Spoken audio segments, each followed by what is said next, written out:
Hello, everyone. This is John Byrne with Poets and Quants. We're back here at Center Court for a terrific panel with 4 great schools and 4 great people representing those schools.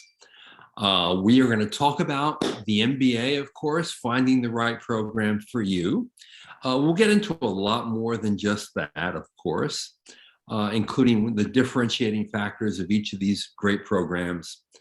What you can expect, what they're all looking for in an ideal candidate, and how you can best present yourself to increase the odds of admission. But let me introduce all our panelists. From Indiana Kelley, we have Jim Holman, who's Director of Admissions and Financial Aid. If you've been watching our webinars over the years, you've seen a lot of Jim. We have Rebecca Watts, who's Director of Graduate Admissions at Baruch in New York City. You can see New York behind her, well, the majesty and the beauty of New York City. Over on the other coast, UC Davis, we have Anna Palmer Hesabi, the Director of Recruitment and Admissions at UC Davis, is Graduate School of Management, great school. And from Notre Dame, this go back to almost the middle of the country, Mendoza College of Business. We have Maria Stutzman Marquez, Director of Graduate Recruiting and Admissions. Welcome all. So why don't we just start a little bit about the basics. Tell us a little bit about your MBA program, its size, its history, if there are, differentiating aspects of your program, what would they be? Maria, let's start with you and Notre Dame's MBA. Yeah, thank you so much for having us here. It's great to be on the panel with all of these wonderful colleagues. So the University of Notre Dame is founded on its Catholic social teachings many years ago. But the Mendoza College of Business was built just 100 years ago. So we're in our centennial, which is really exciting. And it was founded actually with a program that was specific to nonprofit administration. And so that general ethics, value-based leadership, decision-making has really been the foundation upon which our programs have been built. It's since evolved, right, to host an MBA, and we have a 2-year MBA program and a 1-year MBA program, along with executive programs and a whole portfolio of specialized master's programs as well. The MBA itself is quite, I'm using the word like community minded, only it's a much smaller cohort. So we have about 120 students in the 2-year program and about 60 students in the 1-year program. The 2-year program is really ideal for those who are interested in making a pivot in their career, and those who can really excel within consulting, marketing, finance, and technology. And then the 1-year program is really geared towards those who are already wonderfully placed in an industry within a functional role, and they really wish to do a 1-year program at an accelerated pace and continue on that track. I think some key elements for us are, I would say, this idea of experiential learning. We have so many opportunities for students to get hands-on practical casework through our Business on the Front Lines programs, which take students to places like Puerto Rico, Uganda, Uzbekistan for a 1-week in-country, in-field consultancy opportunity. And then we also have other interterm options where students, again, are really using practical experiential learning. And then the 2 other things are, again, I think I already mentioned this, the values-based leadership, which is really a key part of the community and the learning that goes on throughout the curriculum. And then lastly, our motto is now growing the good in business, but this is really about growing each other for the betterment of the good. And it's about the idea that we are all here for something bigger than ourselves and expecting to grow each other in a way that is quite lovely and community minded. So that is who we are. Thank you, John. And that is a lovely thought, really, that we're ambitious for others, not merely ourselves. Rebecca, what's the lowdown at Baruch?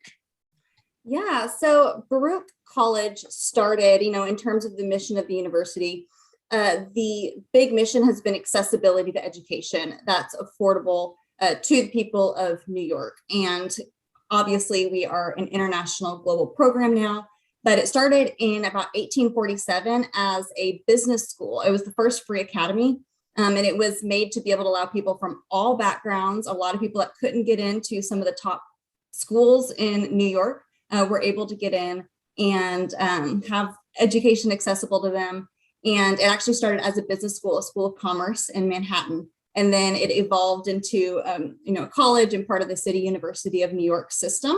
So it is part of a system of schools, kind of like University of California, University of Texas, State University SUNY, if you've heard of that. So we're part of the City University of New York. The Zicklin School of Business has celebrated our centennial.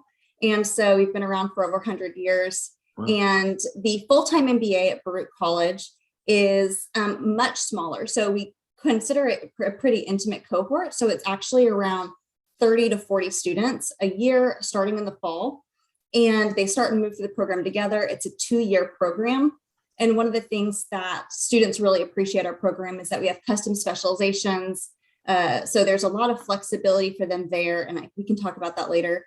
And they've got a business consulting practicum and really just bringing the city into their education and their education into the city is what a lot of our educational experience is all about. Great. Now, Jim, Bloomington is an ideal college town. Tell us about the Kelley program. Sure. Well, like my colleagues who have spoken before me, we too have a long history of graduate management education as part of a wonderful university. And the program continues to evolve to meet the needs of both our corporate partners and the students who are looking to advance their career or change their career. The Kelley School offers several ways to get an MBA. We have a part-time evening program on our Indianapolis campus. We have an online MBA program, the Kelley Direct Online MBA program. But I represent and will be talking about our full-time program on the Bloomington campus.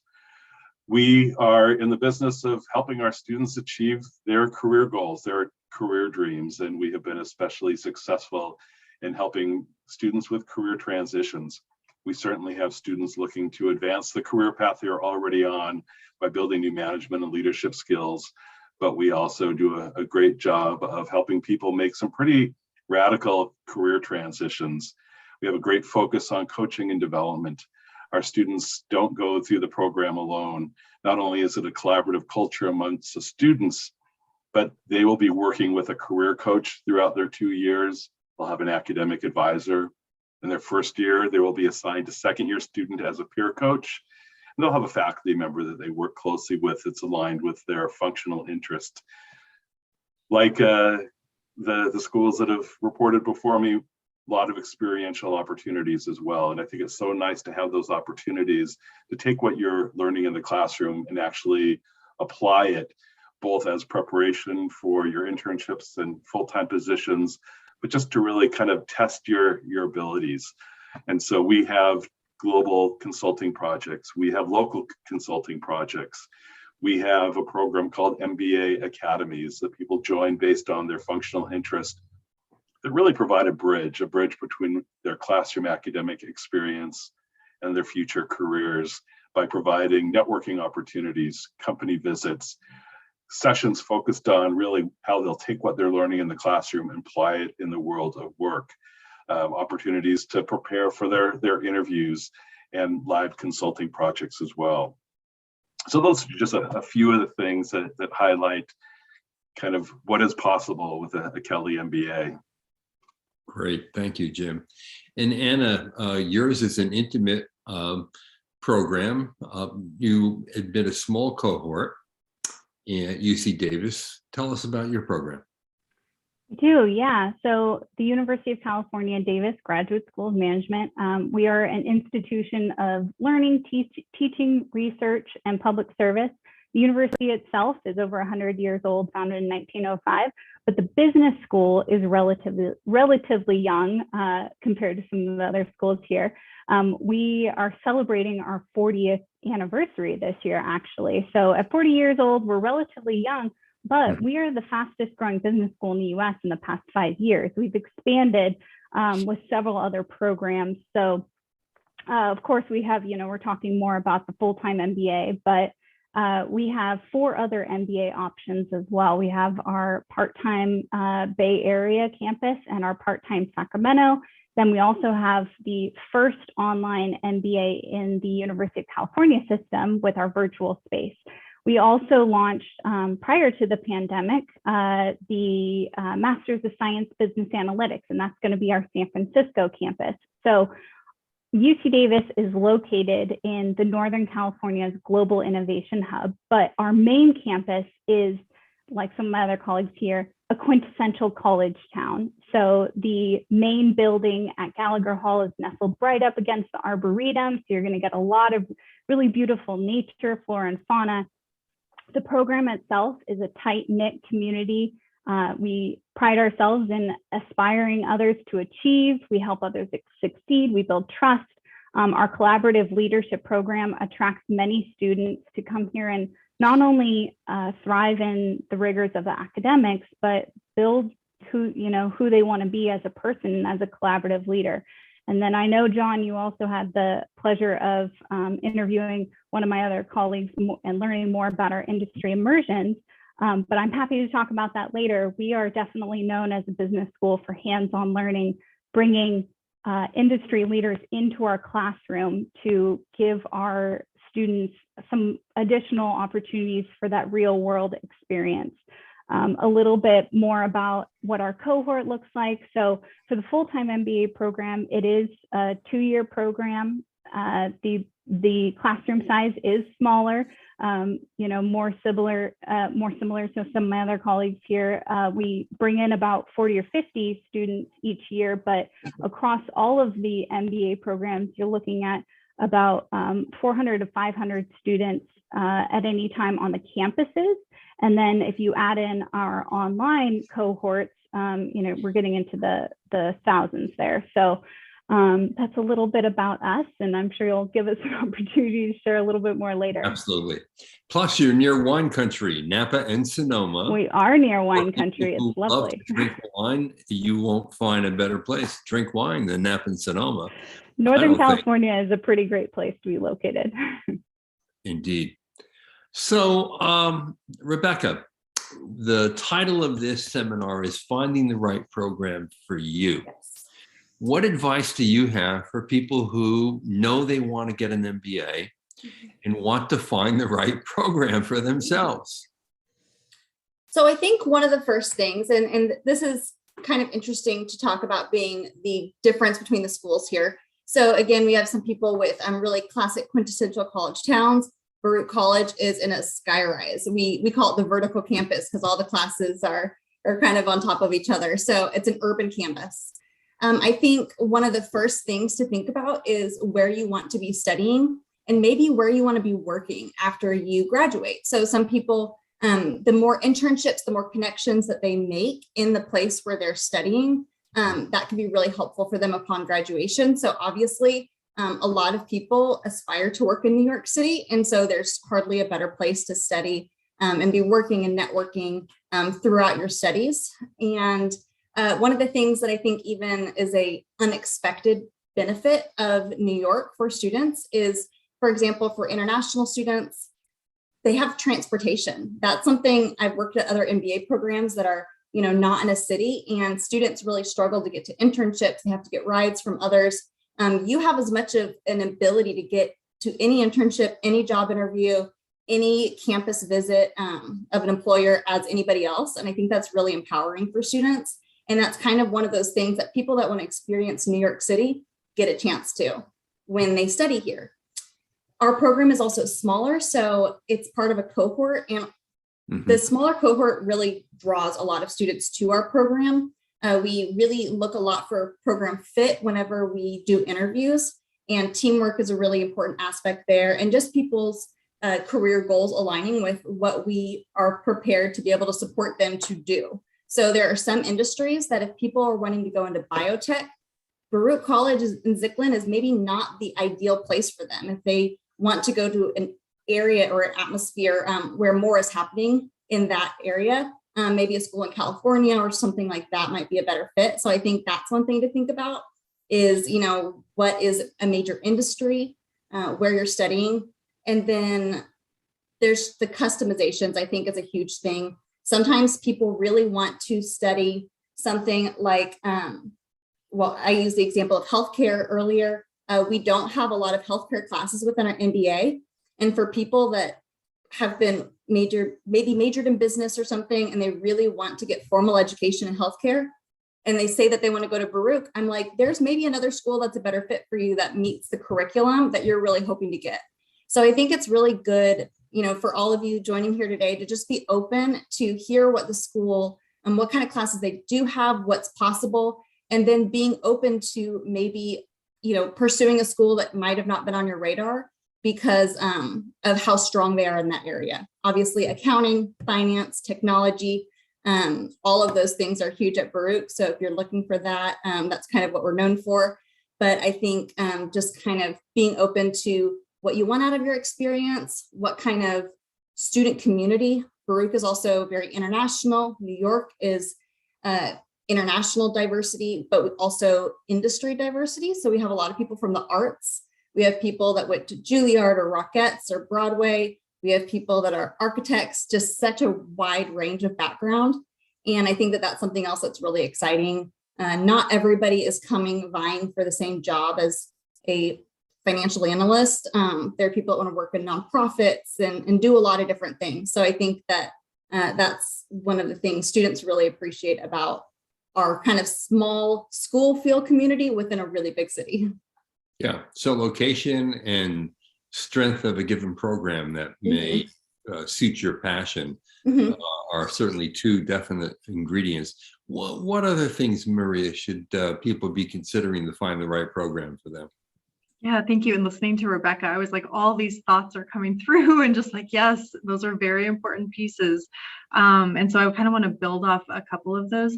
I think it's very important to, and I think this is the soul searching that people have to do to some degree before they start their application or in the research or consideration phase. But what are your objectives? You know, are you, and what would you, how do you want to make the most of your experience? You know, what do you want to take away from your time at any institution?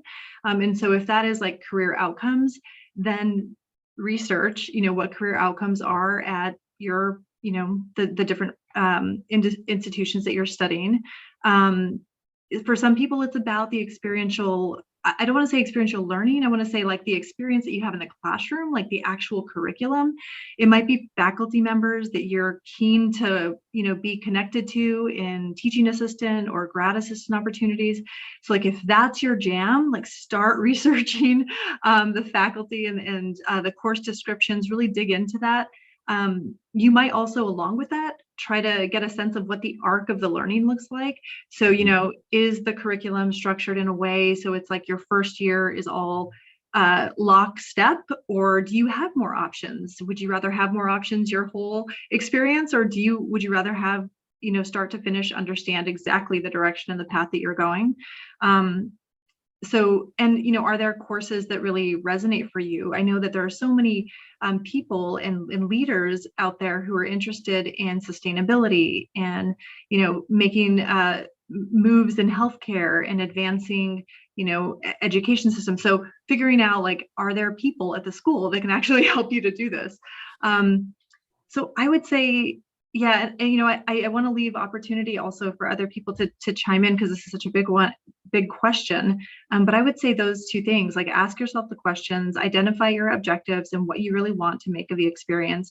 And then, you know, if curriculum and course instruction and the classroom dynamic are important pieces for you, yeah, dig in. And I like your advice about finding a faculty member who you really want to connect with and tap into their expertise, because at each of these schools, you know, these are not MBA factories. And the beauty of the schools is that you really get to know your classmates and you can really get to know the faculty. Jim, you have advice for finding the right program? Sure. Well, you know, I echo what my colleagues have shared, but I do have a slightly different perspective on geography. You know, using the Kelley program as an example, I think some assume that by going to school in the Midwest, that limits your career opportunities to the Midwest. And that's really not true. The reputation of our programs really allows students to take their MBA just about anywhere they want.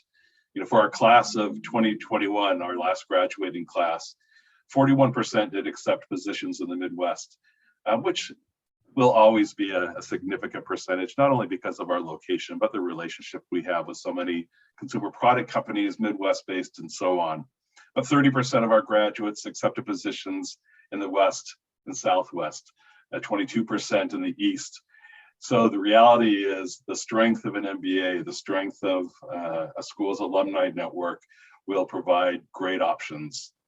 And so with that in mind, spending time in the search, talking to current students, talking to alums, these are the people that are going to be your network for the rest of your life. And especially the students that go to school with you are going to become great friends as well.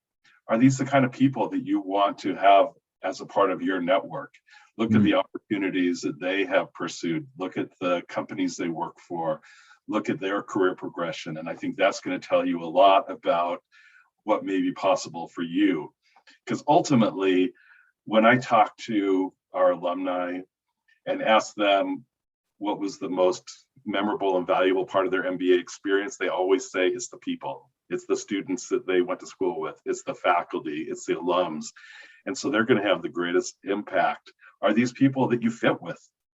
If that's the case, and the strength of the academic program is good, the career opportunities are great, that's going to lead to probably a great 2-year experience. Yeah, that's so true. It does really, in many cases, come down to people and the bonds that you make with them, because those bonds endure and they're meaningful in a business program. Anna, you have any last words on this topic, finding the right program for you? Yeah, I mean, of course, I can echo what my colleagues have shared here. I'm actually an alum of the program, so I can speak firsthand.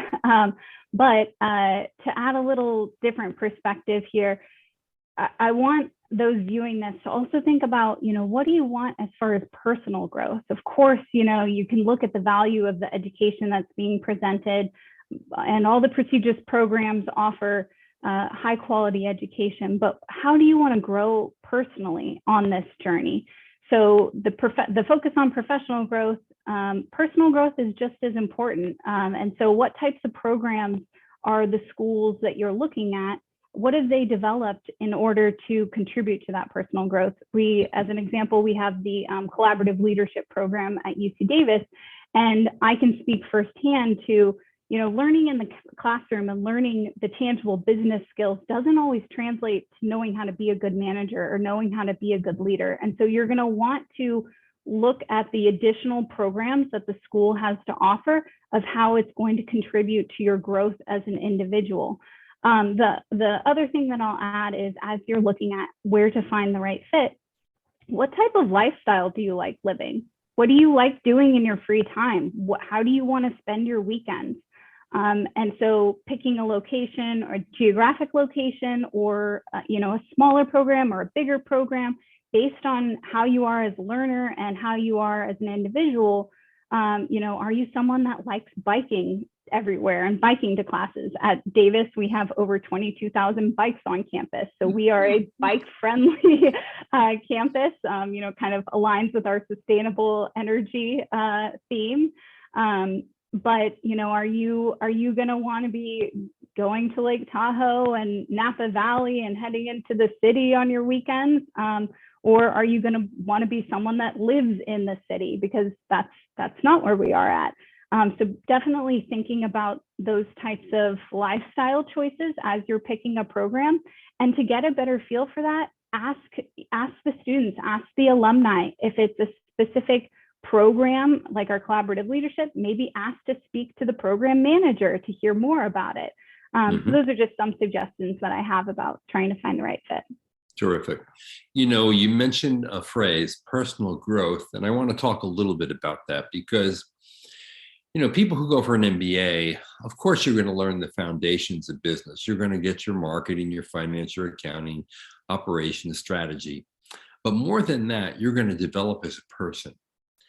And you're going to be polished to be made more effective in what you do, not only in your professional life, but in your personal life. And I think this is what really sets business school away from the other colleges and departments in a university. You major in computer science or medicine or law or any other field, there is no personal development. There's academic development for sure, but in the business school, it's understood that your effectiveness as a manager and executive is largely dependent on these professional skills that need to be nurtured and cultivated. So let's use Anna's opening door to this subject to talk about what you do to make that happen. Jim? You know, we have a program that our students participate in before they even set foot on campus that we call Me Inc., Me Incorporated. And Me Inc. is obviously all about you, the candidate. And over the summer before they arrive in Bloomington, they're asked to do some self-reflection, some homework, really getting at what motivates them. They complete some reflection exercises, surveys, questionnaires around personality types, interests, things that they value. And when they come to campus, they go through an on-campus program where they're taking what they've learned about themselves through that summer pre-work and really beginning to understand what is their unique story? How do they start to develop their personal brand? And they're also learning this about their classmates, so they understand what's important to their classmates as they work together, as they navigate decisions and group projects together. And through the Me Inc. experience, through that opportunity to build their personal brand, to learn how to network, to really understand where they are and where they want to be, when they set foot in the classroom on that first day, they're really starting the Kelley MBA program from a position of knowledge about themselves, which I think allows them to make even better decisions as they navigate all the possibilities that will be presented to them through the MBA program. So it starts with Me Inc. and continues through a lot of personal attention from that team I talked about earlier, their peer coach, their career coach, their academic advisor, and others. Yeah, great. Rebecca, how does Baruch address these personal development issues? Yeah, exactly like Jim said, we have an evening MBA program too that's very large, but we're mostly talking about full-time, so I'm going to be talking about that. But again, before campus starts, they start doing homework. They are turning things in. Our students all have a dedicated career advisor that works with them throughout their time in the program. And that career advisor is a little bit like a counselor to them. I think some of the students feel like they almost get therapy through the MBA because it calls them to overcome their fear, to name their values, to name what they like and don't like, in to really look inward. So I think a lot of students, you know, an MBA can feel like a kid in a candy shop because it can be so broad that with each new class they take, they're like, I want to get into technology. I want to get into, you know, finance or accounting, or you kind of want to turn a new direction, sustainability, with every class you take. And so sometimes it takes somebody helping you talk through those things to say, what is it really about this class that's speaking to you?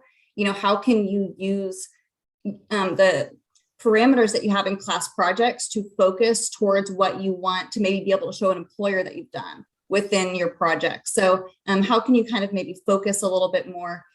We do personality assessments, strength finders, Myers-Briggs. Some students really benefit and haven't had as much of that. Some people know all of their personalities, their Enneagram, things like that. But some students, to be able to hear some language used to describe themselves really helps them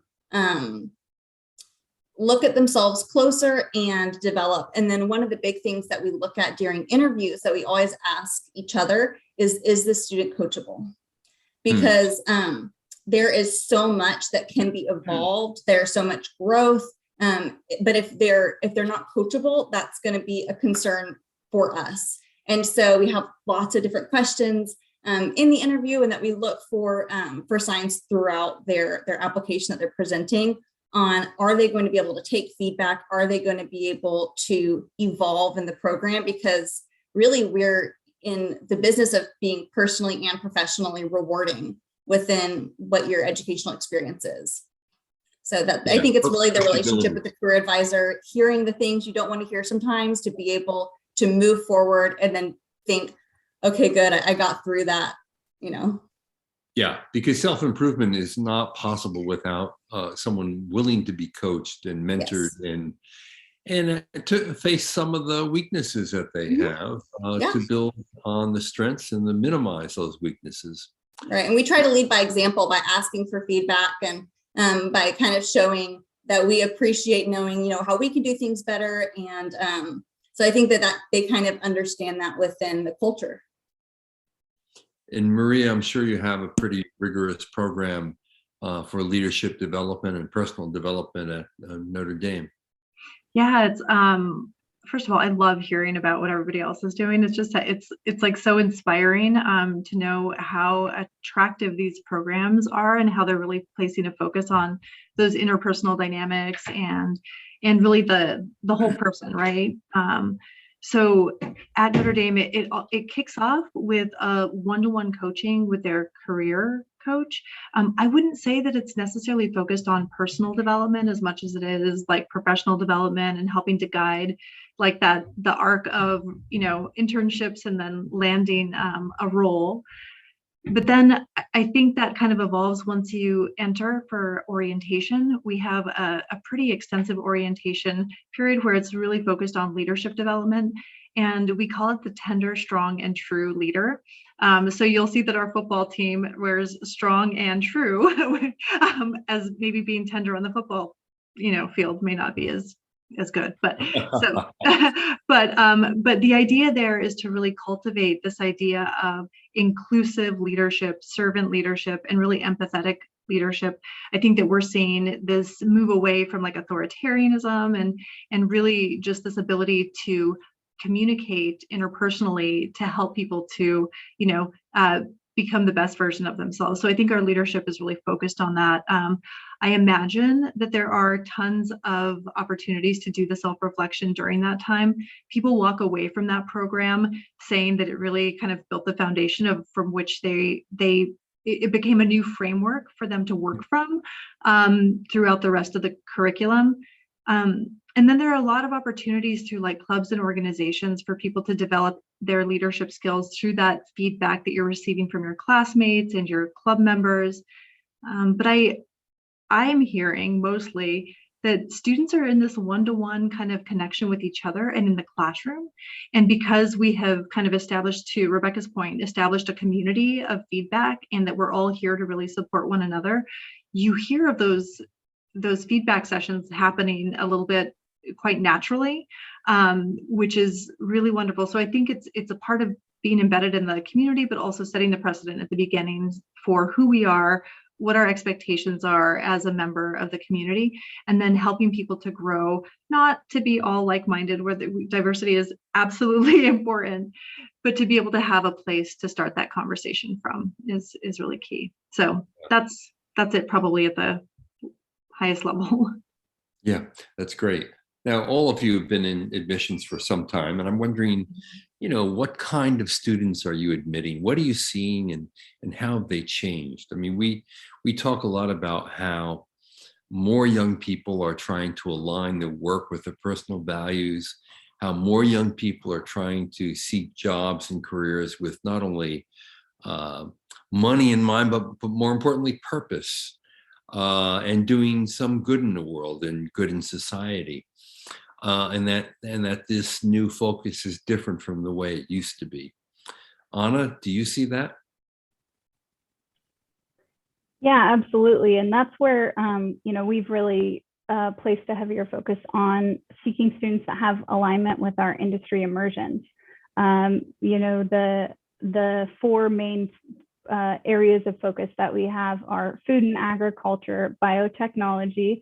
I think Rebecca mentioned, you know, that there might be California schools that have a better fit for that out there.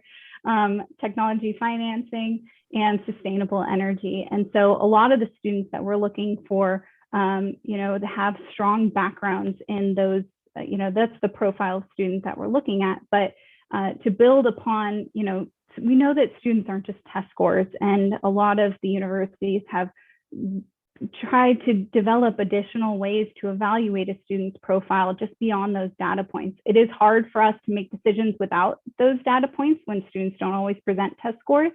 You know, a lot of us, and I know my colleagues are included in providing test score waivers now.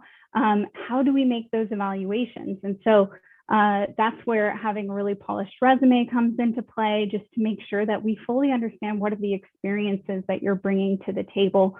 And with that, you know, of course, our collaborative leadership program is important to us. And so finding ways to identify how prospective applicants have inspired others to achieve, how they've helped others succeed maybe in their past experiences.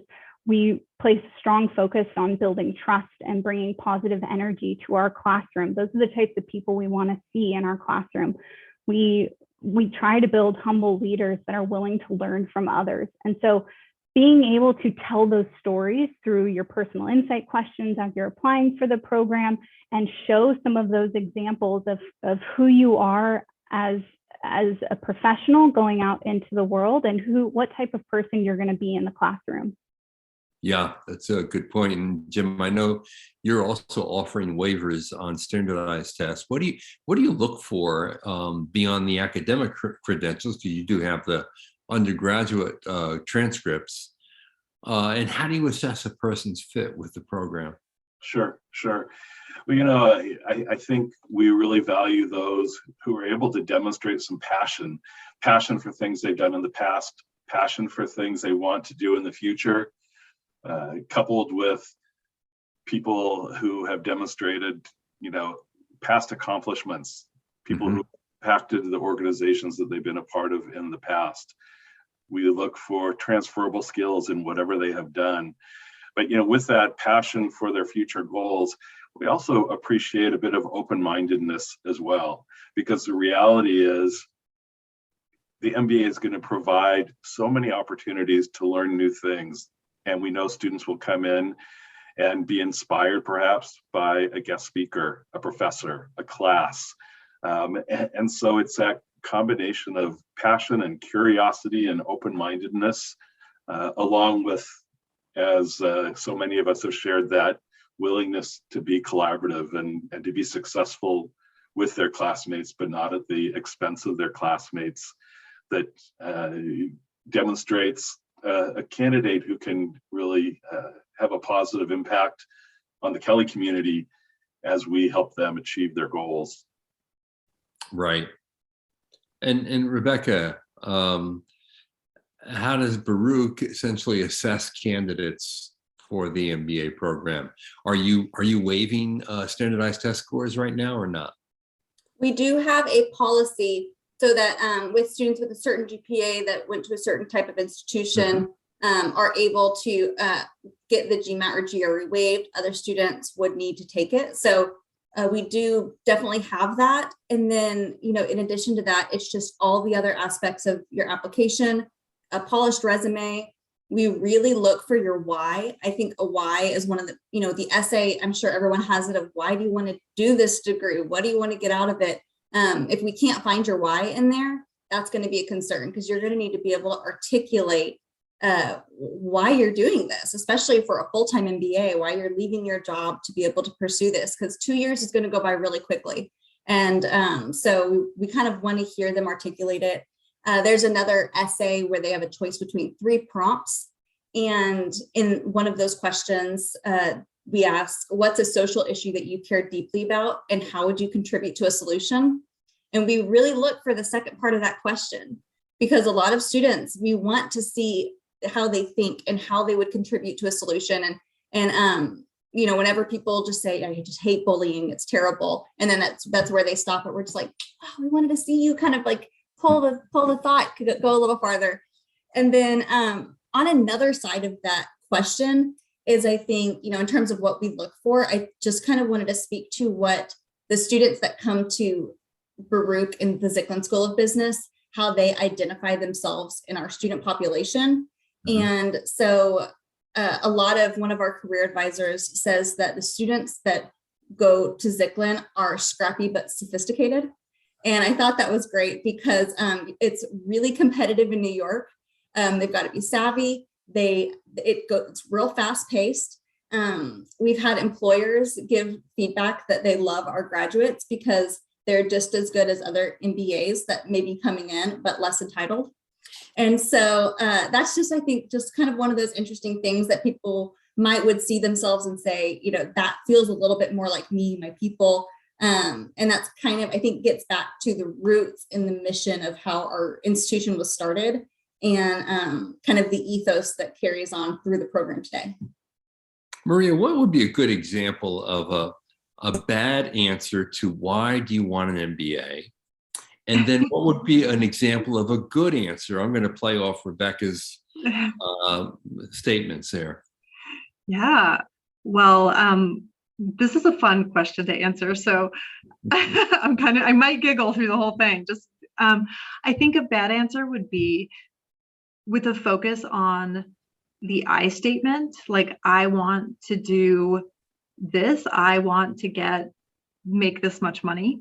I think that I want to work at this organization. And coming from, I think what Rebecca mentioned, that entitled tone, I think another bad answer might be if you write the essay, but you forget to change the name of the schools that you're asking the why to. So that's like a small thing, but it happens. Yeah. I think another bad answer might be if you're not able to connect it to the broader mission of the institution and kind of the inherent values that would be there. So that immediately moves me over to like the positive answers to that. I'm sure we've all read the applications that just, you can feel the alignment inherently. You can sense kind of the urgency of the request. You can sense the demonstrated, I think, focus, right, of the student and their kind of grittiness around their persistence in approach to this application. I think those things come through kind of between the lines. But what is really important about being said is just being very clear about what you aspire to do now, what you've done in the past, and how the program will actually have an impact in shaping this. And it's also really wonderful to hear about like particular elements of the school curriculum or the school culture or community that really add to that evidence, right? So I hope I'm spelling it out enough, but that would be a really good answer. Yes. Something with you want to know that people have done the research, that they're serious absolutely. about a very big investment they're about to make, not only a financial investment, but an investment in themselves. Mm-hmm. Because if they're not, this is not an easy layup of 1 or 2 years. This is very rigorous academic programming.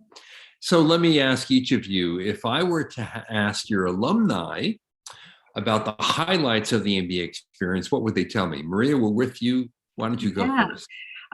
Immediately, it's going to be about the lifetime friendships and the fact that they can call on one another regardless. And I feel like that's likely going to be the case for many of my colleagues here too. But the community here, just steeped, I think, in the athletics kind of culture, but then also the Catholic social teachings and this idea of advancement, you know, that's where they go first. So great. Rebecca, how about you? What would your alums tell me? I think that the number one thing we always hear is the Career Management Center is top notch. I think it's larger and more robust than a lot of programs that are even larger than the graduate population at Baruch. And so the quality of career advisement, the range of things that our students can get assistance with, whether or not it's quantifying or explaining their work that they did previously and saying, like, how do I actually take numbers to add this to my resume, help me crunch this. And their branding, personal branding. Jim is just all of the students. It's a big focus of our program. Our Career Center has somebody on staff that takes LinkedIn headshots and helps with continuity of how your presenting yourself to the world between your resume, your LinkedIn, that it's a consistent message that you're putting out there. And like a lot of programs, I imagine we have career services for life. So we have quite a few students come back a year, 5 years later. Students during the pandemic were getting support from our career management center. They were incredibly busy, but incredibly available. And students were able to come and say, hey, I got laid off, or I'm in a transition. And they've got career support for life. So that's their number one thing that they say just completely made their time there. So your answer reminds me of a favorite cover of mine in Fast Company magazine, where I had been editor-in-chief for a number of years. The brand is you. Yeah. Jim, what would your alums tell me are the highlights of your MBA experience? Sure. Well, earlier I mentioned that they always say the people. I think that's a given. We bring in a class of about 160, which is large enough to be diverse, but small enough that they get to know each other incredibly well. And none of our students were already living and working in Bloomington. And so they're all coming from around the country and around the world and go through a very common transition. They all live close by each other, and that forms a really strong community. But in terms of the program, one of the programs that I think most commonly is mentioned as really a highlight of their MBA experience is our Global Business and Social Enterprise program, GloBase, which is an international consulting opportunity, often in developing areas of countries. This year we have GloBase clients in Indonesia, Thailand, Botswana, and Greece. But I think at the end of the day, what makes the experience so valuable, it's definitely a hands-on experiential learning opportunity, but it's not an experiential opportunity just for the sake of an academic experience or a hands-on experience, but they're actually making an impact. They're making a difference for the clients that they're working with. So many of the clients are supporting their local communities, employing members of their local communities. And I know so many of our students stay in touch with their clients long after the GloBase experience. And so those kind of learning opportunities where you're really making a difference are a highlight for many. Yeah. Now, what about at UC Davis? Yeah, and of course, the tight-knit collaborative community that a lot of people have alluded to. With our classroom size being for the full-time program incoming class at about 50, you really do create those personal connections. And I can speak firsthand to having the lifelong friendships with not only my classmates, but the faculty. And I think that students that are prospective students that are out there looking for programs, they're really seeking and craving that connection. So that's always important to take away. Our alum and students also really appreciate the connections to the industry immersions. It's one thing to learn about business, and it's another thing to have a tangible industry to learn about and attach those experiences and those the learning to real world problems. So our students love solving case studies presented by the executives who come into our classroom, and it's had a meaningful and lasting impact. And we've gotten a lot of really positive feedback there. And the last thing is the return on investment. Our UC Davis MBA ranks among the top 12 in US programs that are the highest return on investment. And that's huge for our students actualizing, their investment there. So our alumni are even able to come back into the classroom and take more classes for lifelong learning. And that's definitely what we've been seeing, the market demanding, that students are graduating and they're becoming alumni, but then they want an opportunity to maybe take a few more classes afterwards. And so they're really appreciating that opportunity that we give them, that as long as there's a seat in the classroom, that they're able to come back. And so those are some of the lasting impacts that we know we've had. One of my regrets of my life is not having an MBA. And when I sit here and listen to all four of you, it's even a greater regret because I do think it is a no-brainer investment. And I do think it is a magical degree to have, largely because of all the reasons cited here. I have met thousands of MBA students over the years, and I can tell you this without question. These are people you would invite in your home. These are people you want around your dinner table. These are people you want to have as friends. They're that special. So, hey, I want to thank each and every one of you for being here. I know you're super busy, so I really appreciate it. And I hope our audience appreciated you as well. I'm sure they have. So Maria, Notre Dame Mendoza, thank you. Anna at UC Davis, thank you very much. Rebecca in New York at Baruch, thank you. And what you have a really interesting New York accent, Rebecca. And then Jim in Bloomington, Indiana with Indiana Kelley, thank you. Always good to see your face in person or on Zoom. So this is John Byrne with Poets and Quants. You've been watching Center Court.